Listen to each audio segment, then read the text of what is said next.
کربلا کا ایک سبق خواتین کے لیے بہت اہمیت کا حامل ہے، اور وہ سیدہ زینب سلام اللہ علیہا کی استقامت اور اس کٹے ہوئے، اس درد و غم کے مارے ہوئے قافلے کو لے کر کے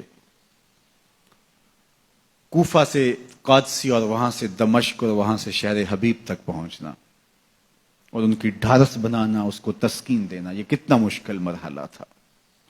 خواتین کا کردار اسلام میں، دین میں، عظیم لوگوں کی پرورش میں، ان کی نشأت میں بہت اہم رہا ہے۔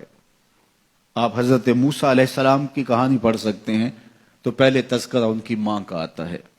اس دور کے یزید، فرعون کے سپاہی بچے ماؤں کی گودوں سے چھین کر کے کاٹ دیتے ہیں، اور حضرت موسیٰ علیہ السلام کی زندگی بھی اس خطرے سے دو چار ہوتی ہے تو اپنے بیٹے کو ایک صندوق میں ڈال کے دریائے نیل کی موجوں کے سپرد کر دیتی ہیں، اور پھر کس طرح اللہ دوبارہ بیٹے کو ماں کی گود تک پہنچاتا ہے، وہ کہانی آپ نے کتاب رحمت قرآن مجید سے بارہا پڑھی ہوگی۔ حضرت ہاجرہ سلام اللہ علیہا بھی ایک خاتون ہیں جس نے اپنے بیٹے کی، اپنے شوہر کی عدم موجودگی کے اندر ایسی تربیت کی کہ زمانہ آج بھی اشش کر رہا ہے کہ باپ کہہ رہا ہے بیٹا میں تجھے ذبح کرنا چاہ رہا ہوں، تو بیٹا کہتا ہے ابا ذبح کیا، جو کرنا ہے کیجئے۔ اقبال کہتا ہے یہ فیضان نظر تھا یا کہ مکتب کی کرامت تھی، سکھائے کس نے اسماعیل کو آداب فرزندی۔ وہ ماں تھی جس نے بتایا باپ کیا ہوتا ہے۔ تو جب مائیں بیٹوں کو آداب فرزندی سکھاتے ہیں تو بیٹے شاہکار زمانے کا بنتے ہیں۔ تو یہ ماں تھی جس کا کردار سیدہ ہاجرہ سلام اللہ علیہا۔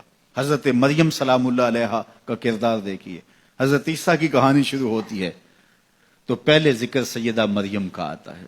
تو یہ بات ذہن میں رکھیے گا کہ خواتین کا کردار ناقابل فراموش ہے۔ جو بھی کارہائے نمایاں سر انجام پائے ہیں اور تحریکوں کی نہضت اور ناشد ہوئی ہے، اس کے پیچھے جو ہے وہ کسی خاتون کی محنتوں اور اس کی کد و کاوش اور اس کی جانسوزیوں اور جگر کاویوں کا سلسلہ ضرور موجود ہے۔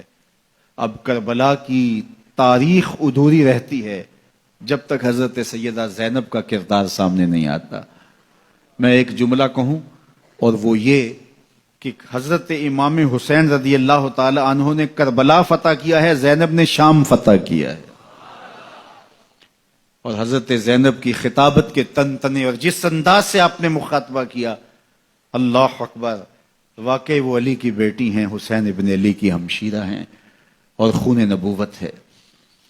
تو کربلا کا یہ درس ہمیں کبھی بھی بھولنا نہیں چاہیے کہ خواتین کا ایک کردار ہوتا ہے، اور اس کردار کو جب وہ فراموش نہیں ہونے دیتی تو اس کے دیر پا اثرات مرتب ہوتے ہیں۔